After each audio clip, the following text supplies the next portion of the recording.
Shalom and welcome to Rivkush, the CJN podcast with Jews of color talking about all things Jewish, Israel, whatever.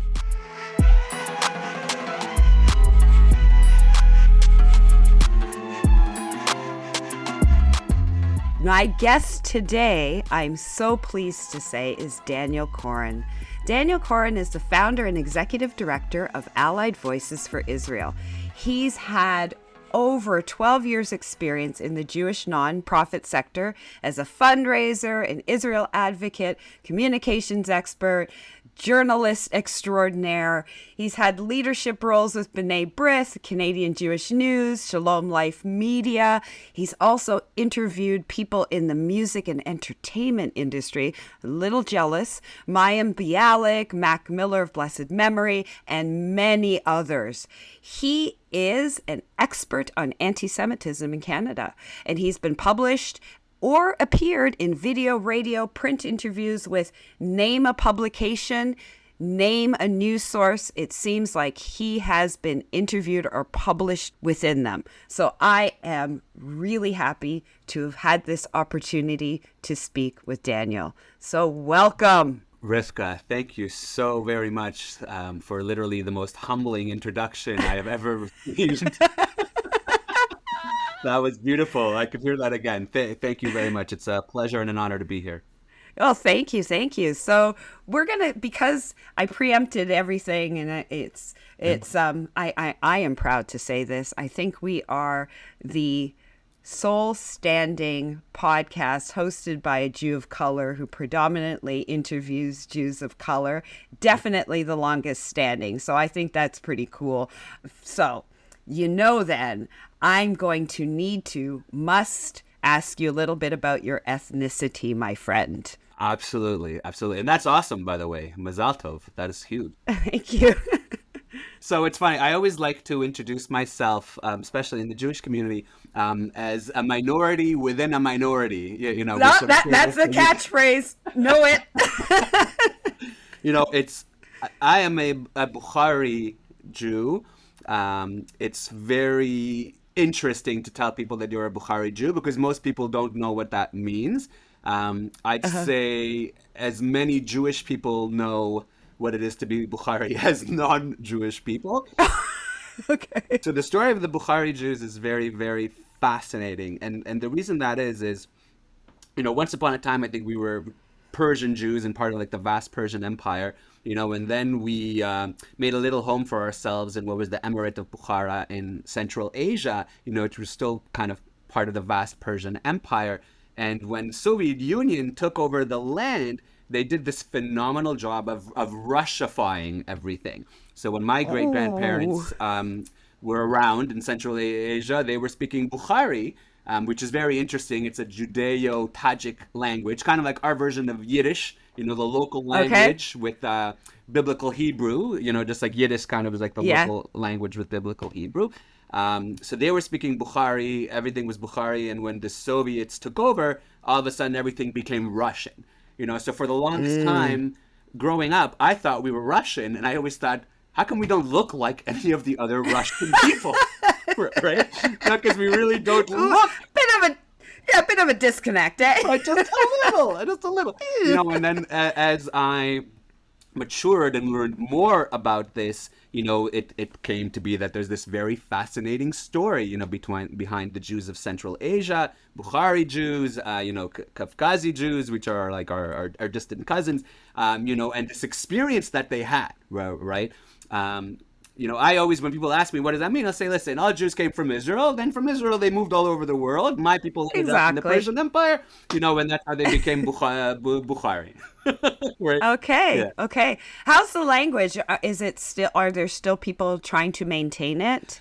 The language exists. I wouldn't say that people are maintaining it. It's kind of a dying language, I think, similar with Yiddish or any of like the Judeo languages, that now that Hebrew has kind of taken over, those languages are dying off a little bit. And it is beautiful to see, at least with Yiddish, that there are a lot of people who are trying to keep Yiddish alive. In the terms of the Bukhari language, my family is definitely not keeping it alive. Hebrew was the language we spoke growing up, but I do know a lot of people, let's say the older generation, that still definitely maintain and keep the language. But I Okay. would be concerned, for its longevity and if it will survive. Yeah. Because there's not a lot of Bukhari Jews in the world. I believe around 200,000 or so. Oh, that is not a lot, Yeah. but it's still some. It's still some, and so a third Still a third some. of them are in Queens specifically. That's This Queens. yeah. The other third's in Israel, and the rest were scattered. In Toronto, I think we have a few thousand. We do have like a synagogue now in like the Richmond Hill, Bathurst, and Rutherford area.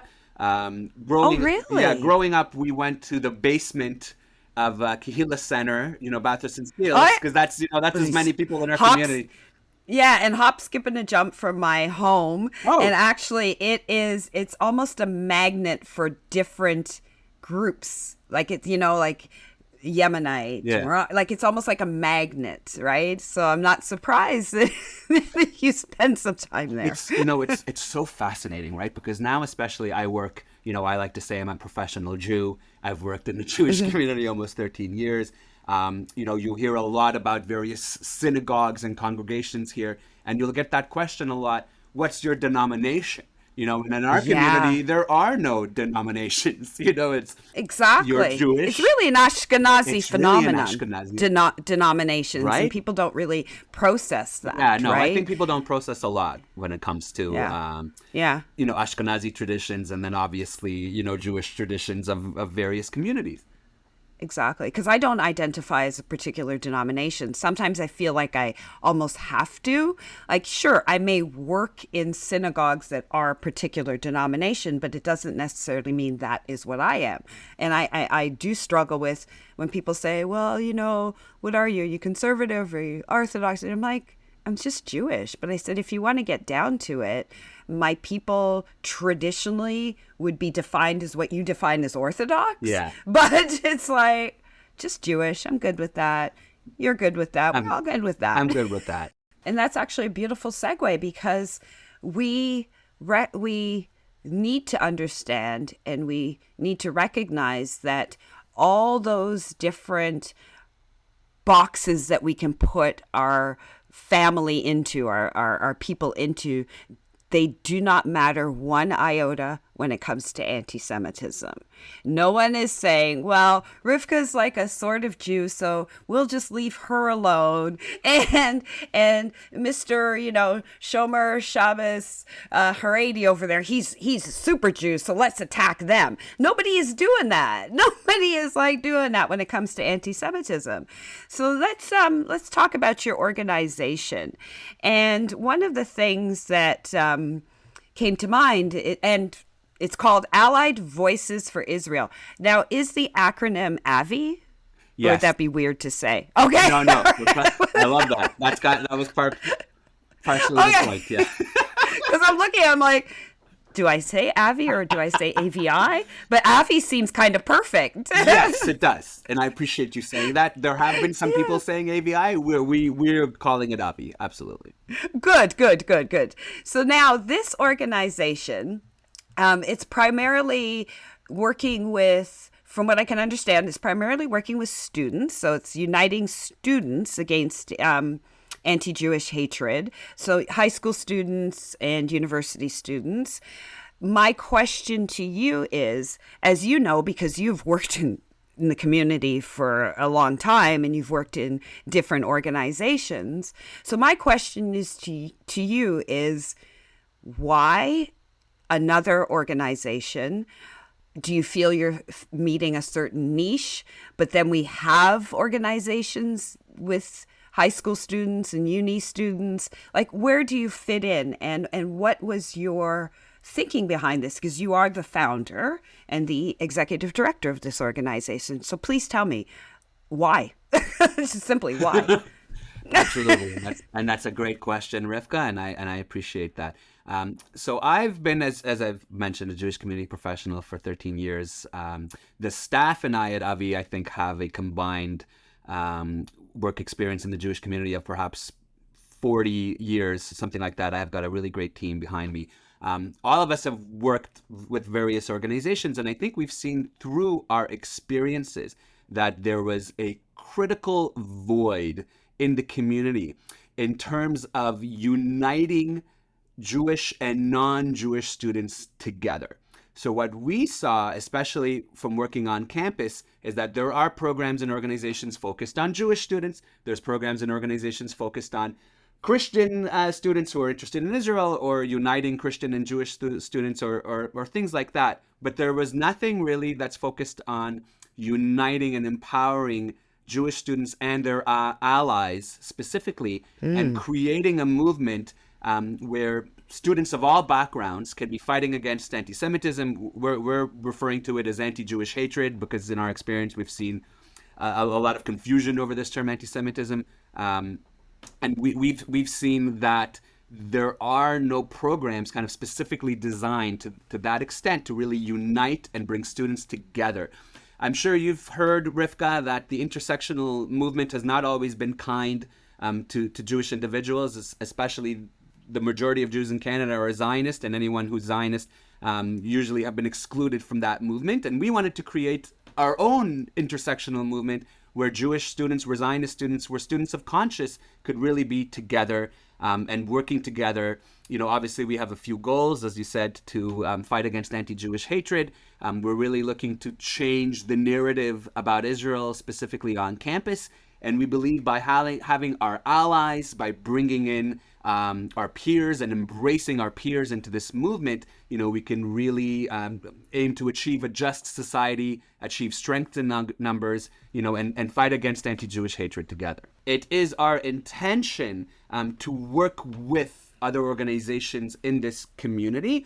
Again, in my experience, I've seen there used to be a time where organizations were duplicating the efforts of one another, and there was a race to the finish line. Who gets out the first press release? I don't think that was good for the community. I don't think the community thinks that was Absolutely helpful. not. So there was something that you had said that struck me, and I think it warrants further discussion.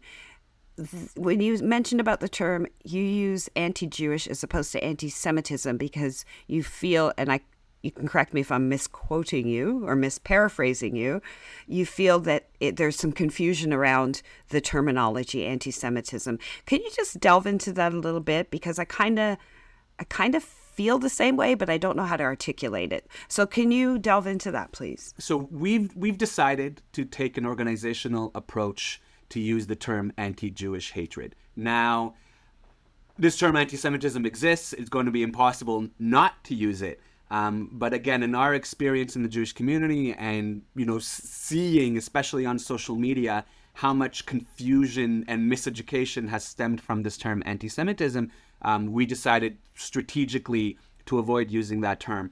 I'll tell you another reason. I find it very interesting that we as a Jewish community adopted a term that was created by a Nazi, that was created by a Jew hater who wanted to create a scientific term for anti-Jewish hatred, because that's really what anti-Semitism is, right? And, you know, the question itself, why are we using this term? Why are we upholding the legacy, you know, of this person by using this term anti-Semitism, right? When in reality, you know, we should be using a term, I think, that clearly states the connotations and what we're talking about. You know, so when we're talking anti-Semitism, I'm sure you've seen this on social media. I can't tell you how many hundreds of posts, comments, tweets. I can't be anti-Semitic. I speak a Semitic language, or I can't be anti-Semitic. I'm a Semitic person. Right? Exactly. And it's confusing. I think it is. It is. I is. think for outside of the Jewish community, especially, I don't think they get it, right? And we need to be clear. You know, I think in my opinion, misinformation and a lack of education and a lack of conversation is why anti-Semitism is so rampant. There are not enough Jews in the world to meet everybody else, you know, and I think when people simply are able to meet Jewish people, especially, you know, Jewish people who don't fit certain stereotypes, it's able to it's able to show to them, oh wow, this is not what I was thinking at all. I think a lot of people think all Jewish people look like Larry David or Woody Allen. If they saw you and I having a And conversation. don't forget Barbara Streisand. I always throw her in there too. Oh, really? Okay, that's fair. Yeah. That's fair. Right, but as you and I know, Yeah. there's this huge diaspora, and there's no such thing as looking Jewish, right? So I think in order to speak to them some of those falsehoods and make it easier to understand what we're talking about, we're not going to make it open up to anybody to make, oh, but wait, I'm not this, or I'm a Semitic person. Nope. Exactly. You are promoting Perfect. anti-Jewish hatred. You Perfect. are promoting the hatred Perfect. against Jewish people. Yeah. Just when you said about if people saw us and what, there's no such thing as, there's no definitive answer to what a Jew looks like. I just was involved in a conversation which annoyed me to no end, and it was Sarah Silverman and her Jew face thing. And it's Okay. like and so basically she's protesting that non-Jews are used to portray Jews, and because basically they fit who a Jew looks like. And I'm like, but if I were to portray a Jew, that would be absolutely fine because I'm Jewish. Like, what is this Jew face you're speaking of? Like, and her Jew face is a face that looks like hers or Barbara Streisand's.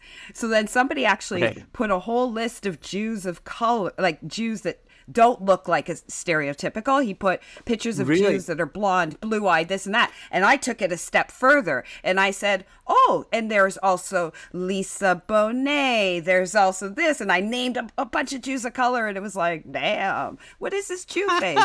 But I have a Jew face. Anyways, you have a Jew face. Me too. Me too. Exactly. So the thing who gets to decide? Who gets to decide, right? Sarah Silverman? No. It's the same with Jew food, Rivka, right? Because I grew up eating bakhsh, plof, korochan, oshola, osovo, things you've never heard of in your life. And to me, this was Jewish food. We ate it every Shabbat. 100%. We ate it at Al Chagim, right? 100%. I didn't know what gefilte fish was. I didn't know what matzo ball soup was. Don't get me wrong. Still really don't want to know what it is? No. You know what? So my wife is Ashkenazi, a proud Ashkenazi, which I really appreciate and respect. Absolutely. She forced me to have gefilte fish. I said, this is disgusting.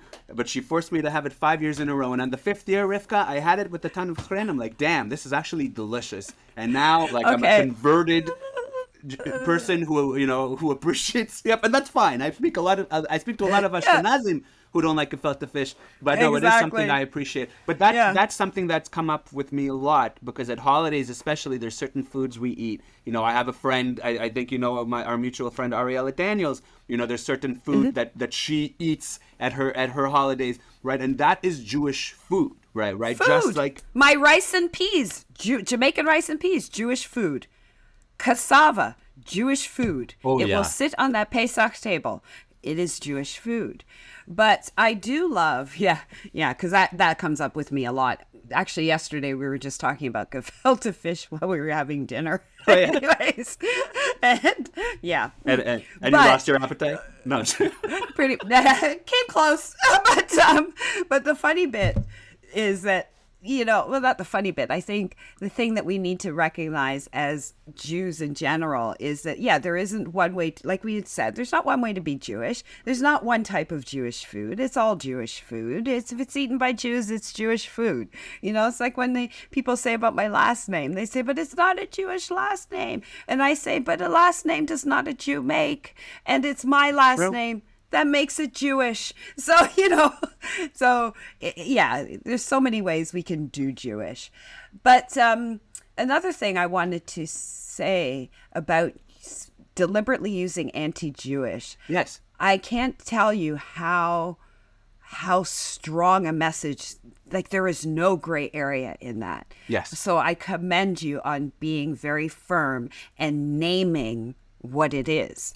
Not being wishy-washy, naming it as exactly what it is. It is anti-Jewish hatred. Full stop.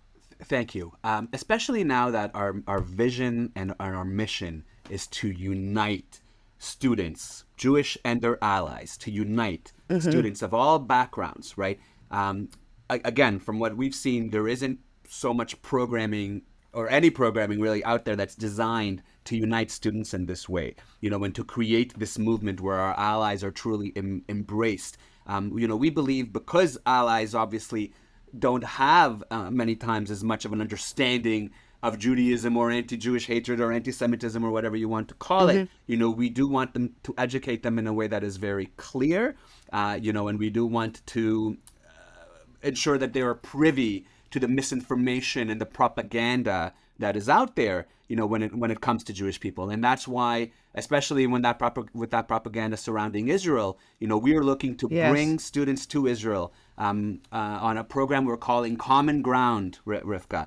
So nice. Thank you very much. It's going to be our Common Ground Israel program. And this allyship program to Israel will be bringing students, Jewish and their allies, on an incredible 10 days where they're going to be exposed to Israel's robust diversity, and most importantly, where they're going to meet Israelis, Palestinians, Israeli Arabs, Ethiopians, Druze, and anyone who is fighting for peace and for coexistence. And based off of that experience, we are going to help them build a framework on how they can take that experience of seeing Israelis and Palestinians fighting for peace and coexistence and bring that back to your college or university campus here in Canada. Obviously, our organization is uniquely Canadian, and that's another thing we're very excited about, because there's obviously a lot of organizations that are international or have a lot of methodologies coming in from the United States or elsewhere. And from our experience, we've seen fighting anti-Jewish hatred in Canada requires a Canadian approach,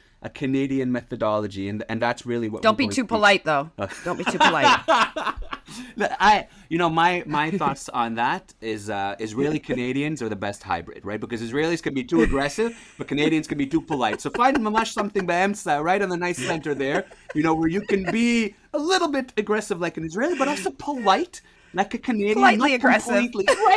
Right in the middle there. That's what I try to do. Cool. That's how I try to live. Cool. Yeah. So,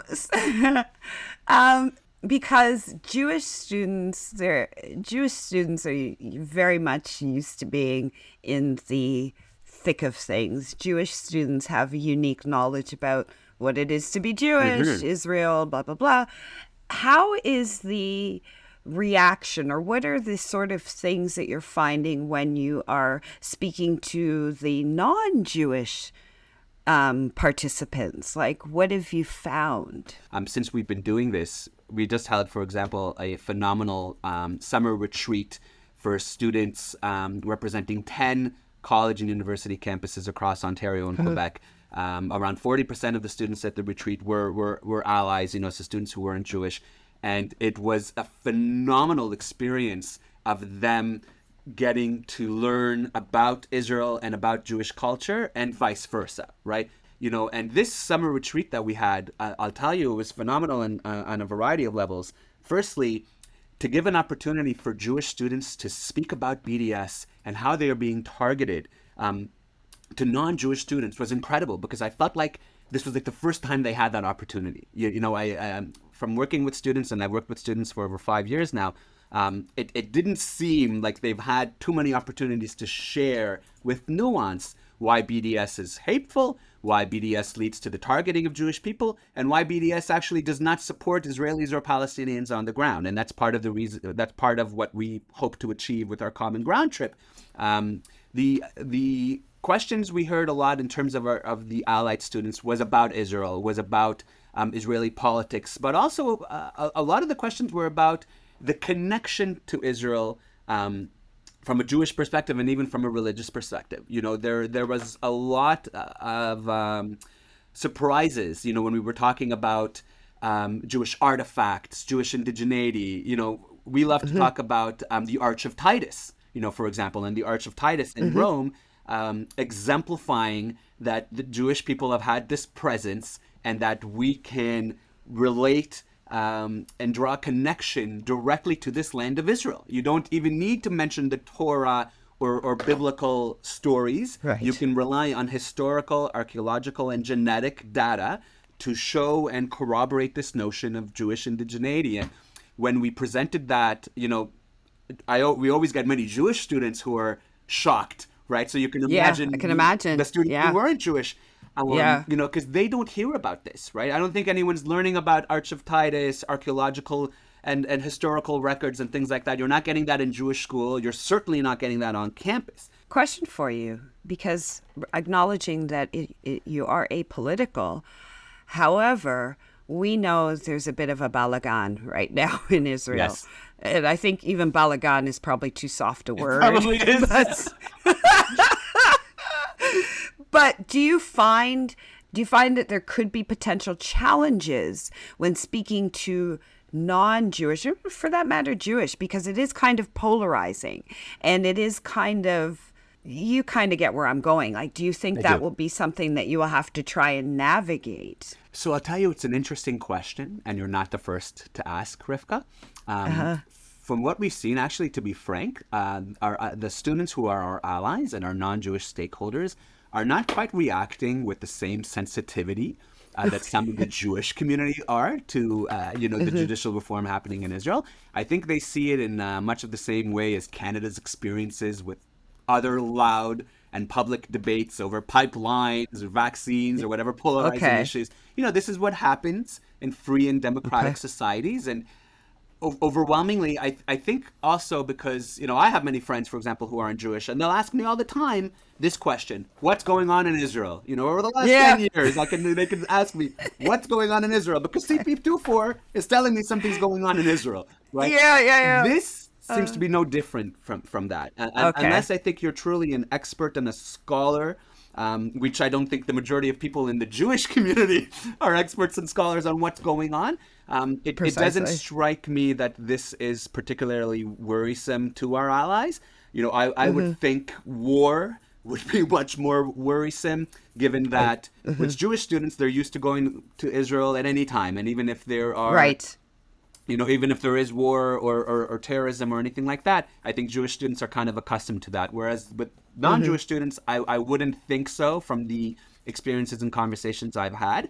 So frankly, I would be more concerned about any spike in terrorism and violence when we're bringing our students to Israel in December. Yeah, fair point. So now, because we know there are organizations, there are even just individual Jews, if you will, who will push back on work that is done that is interfaith. By that I mean it's like, well, Israel is regardless of the anti-Jewish part, because I firmly believe that just like, racism, anti-Jewish hatred is something that affects us, but ultimately it is it's not necessary for Jews to fix. It's like, fix your people, fix your racist people, fix your anti-Jewish hatred. Seriously. Fix yourselves. Yeah. Ultimately.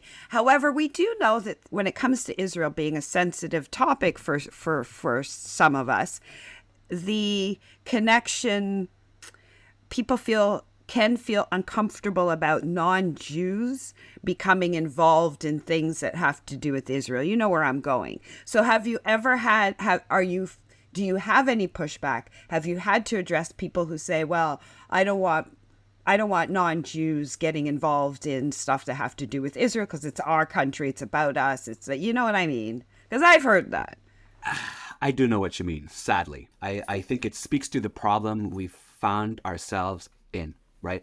There's nothing wrong with having a strong, united Jewish community. In fact, in my opinion, anti-Jewish hatred is at its lowest when you have a strong and united Jewish community.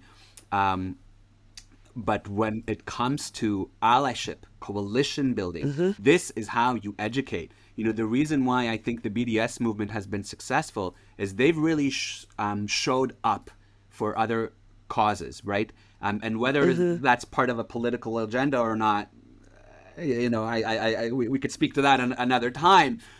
But they really have shown up, right? And I think the challenge is, yes, you've had certain Jewish organizations show up, but the challenge has been when those organizations are overwhelmingly radical on one side, whether left or right, and especially when the radical anti-Zionist groups have been showing up for certain causes, they've really been aiding and abetting this notion of misinformation and propaganda, having to do with the Jewish community. So how can we educate? If education and conversation are the two most effective ways to eradicate anti-Jewish hatred, what can we do about that? We need to ensure that Jewish community members are having these conversations, that they are meeting and reaching and engaging other communities. And in my opinion, and obviously in the opinion of Avi, we need to be uniting with these other groups and fighting together, right? Intersectionality is not actually a bad thing. I think it's been painted as this bad thing because Jewish people overwhelmingly have been excluded from that. But if we could create a movement, and again, this would take time, and obviously it needs to be organic and it needs to be grassroots. But if we can help students establish a movement where they can find their common ground, where even if they disagree on some political items, that they can still focus on what unites them rather than what divides them. We want to be able to help usher in a movement like that, so that Jewish and non-Jewish students can be fighting together, can be working together. When I mentioned this to a stakeholder that we're establishing Avi, he said to me, Daniel, if you have 20 Jewish students who are empowered and engaged to advocate for Israel and against hatred, or if you have 10 Jewish students and 10 non-Jewish students who are engaged, which group of students is going to be more impactful? And he said, because in my opinion, obviously the 10 Jewish students and 10 non-Jewish students would be more impactful, because those 10 non-Jewish students have access to a variety of communities, dozens of hundreds of communities that we don't. Exactly. Right? And Jewish geography is a big deal. Everybody knows each other. Absolutely. Yeah, and it goes back to they will take the message, they will take the knowledge, the education, and fix their people. You know what I mean? Say, hopefully. There you go. I just, and fix your people. I appreciate how candid you are. So, this common ground sounds. When is it? When are you going to Israel? If you don't mind me asking. Please. So we will be doing our inaugural Common Ground program to Israel in December. So for any viewers, this is a podcast. For any listeners, who are students, who are on any campus in Canada, I encourage you to be in touch with us at Allied Voices for Israel. Our website's alliedvoicesforisrael.org, and we would love to hear from you. This program is specifically, for Jewish students and for their allies to become ambassadors, not just for Israel, for Am Yisrael, but for Common Ground. The reason we're calling it Common Ground is from our conversations with students, they're also sick of this very polarizing world that we live in. Mm-hmm. I think they're also kind of fed up with the radical ideologies and these notions that you have to be either on this side or that side, and there's no middle anymore. When we want to be able to bring students back to that middle, especially as a Bukhari person, if I go to a Turkish restaurant, there's things that remind me of my upbringing. If I go to certain Muslim, Arab, Persian restaurants, there's things that remind me of my upbringing. And I think all the time, there's so much we have in common, and yet absolutely all they care about is that I'm wearing a Magen David and that I speak Hebrew. Why? Yeah. And I just love the name, like Common Ground, because it not only speaks to the philosophy that you've spoken about, it also speaks to the physicality. Israel, common ground, like ground is in Israel, So I think I love that. Awesome that you've chosen that. So if you could tell me a little bit about more about other opportunities for the students here in Canada at their colleges and universities, which I'll tell you, I am so happy I'm neither a college or uni student right now, because it's the stories I hear, it actually freezes me. Yeah, you know what? I'll tell you, it's funny. If I could just speak to that very quickly. Yes, please. So I worked at B'nai Brith Canada for 4 years. I was the communications manager. And at B'nai Brith, it's all about anti-Semitism, obviously, anti-Jewish hatred. And there was so much of it. But because it was coming from all over the place, there were a lot of times where we at B'nai Brith were successful in calling it out and having people apologize and having companies remove certain posts, XYZ, right? And when I moved from B'nai Brith into the campus space over 4 years ago, it was a very difficult adjustment because the victories against anti-Jewish hatred were a lot more difficult to come by, right? Whereas B'nai Brith, you were able to have people acknowledge and apologize for their anti-Jewish hatred. On campus, it's not quite the same.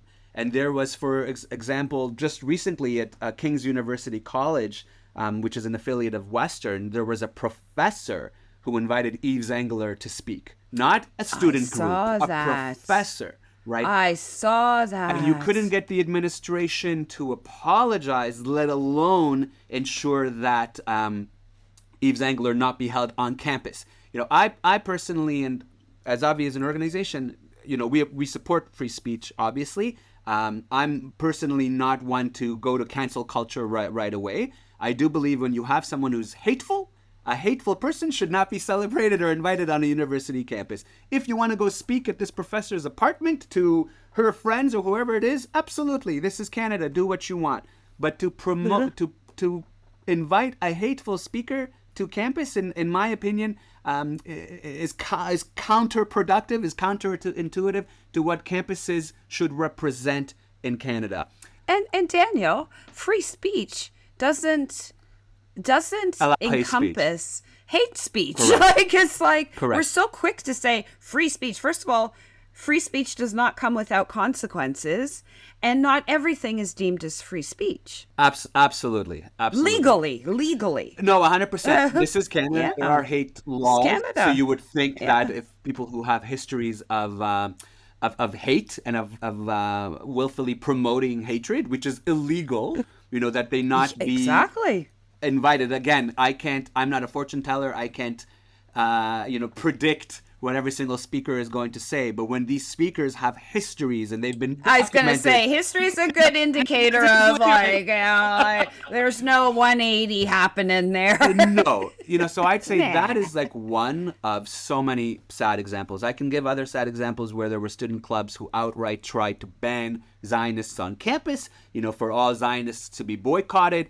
It's truly sickening in the sense that those are what those individuals are doing. And I'll tell you, I use that as inspiration to tell our students who are Zionists, don't let this get you down. It is not our role to solve the Arab-Israeli conflict, okay? We are in Canada. No, it's not. That is not our role. It should be, though, as Canadians, to foster and promote a sense of understanding, finding your common ground, and supporting both peoples, not one at the expense of another, as I said. Exactly.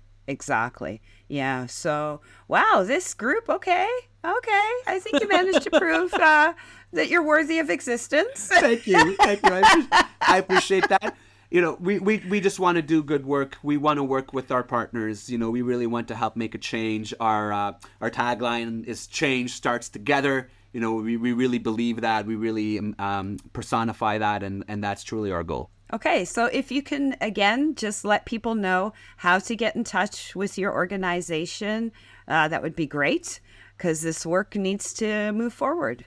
Thank you so much. So again, it's our website is alliedvoicesforisrael.org. Anyone listening, please feel free to shoot me an email. It's daniel@alliedvoicesforisrael.org. And just kind of in response, Rivka, to your earlier question that I realize now I didn't answer, we're going to have this Common Ground program. We're also going to have a campus media fellowship for students who are interested in developing op-eds and columns to help support this methodology of Common Ground and being published in your student media or national media. And we also have programs and educational webinars for high school students and for middle school students, which are separate programs run by other staff that we have. So, middle school. Okay. Yes, starting in grade 6. Get them young. Yes, you really need to. You have to. You really have to. Because I'll tell you, I've spoken to 10-year-old kids on TikTok who have seen some outrageous and disgusting comments, right? And for 10-year-olds to be exposed to Heil Hitlers and swastikas on TikTok, there should be no justification for that. I'm sold. Rivka, can get kind of jaded when I see the same old. So it's like, what makes this organization different? Where are they going to fit in? And you've answered those things for me. And I think it really speaks to my philosophy too, that we can't fight this alone. We shouldn't be fighting it alone. It's not appropriate. It's exhausting. And we can't make traction by just all of us always saying, we have this problem, we have this problem, we have this problem. Because then it also becomes this kind of the voice that people tune out. Yes. They tune us out. Yes. They tune us out because we're always the ones, saying this, and that. Yes. So I think it's important for others to say, you know what? They are right. We agree. We have seen it. We've heard it. And here's what we need to do. Right? So I think that's really important. So, and I think that's what sets your organization apart, is that aspect of it, especially in the student realm, which is toxic as you know what right now. Well, thank you so much, Daniel, for being my guest today. This was an incredible conversation, and I'm just asking our listeners, check out his website, check out the work that is being done, and and may you have much, much success. Amen. Because the success of your organization is the success for all of us. Amen. And I think it's really important. So thank you again. Thank you so very much for having me, Rivka. Rivkush is hosted by me, Rivka Campbell. We're produced and edited by Michael Freeman. Our theme music is by Westside Gravy. We're proudly sponsored by the Canadian Race Relations Foundation and hosted by the CJN Podcast Network. If you like this episode, please subscribe wherever you listen to podcasts. To support our work and everything else the CJN does, visit thecjn.ca/donate to make a monthly donation and receive a charitable tax receipt. Thanks for listening. Scattered in the wind, never scattered too thin. To remember where we come from and the goal that's within. Zahav Yerushalayim, Asur Lishkoach, Hakdushat Haaretz, Shenoten Lanu Koach.